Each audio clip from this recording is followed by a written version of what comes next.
A very powerful 2 kilowatt Westwood. In Westwood 2 kilowatt battery inverter na controller iko na power button hapa. So hii power button ya long press on and off, na pia iko na 4 bars. Kila bar ni 25%. 25%, 4 bars to make it 100%. Iko na output yenye unaweza plug appliances zako. Tuseme kama unataka kufanya studying, unaweza plug lights kwa nyumba.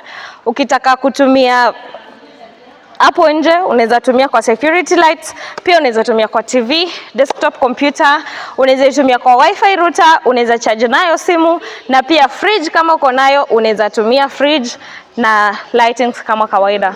Microwave, ukiwa na microwave, coffee maker, ita run. My love, these are the numbers of times yenye inaweza work nayo. So location ni Mombasa Road. Nakupatia nini? Nakupatia hii, nakupatia solar yake moja, nakupatia cable, mini rail, na nakupatia like the accessories, a complete set at 91,980. Lakini ukitaka hii nakupatia na 73,000 only, all the way from 85 to 73. Save that 12,000 na ukujie hii. Run fast.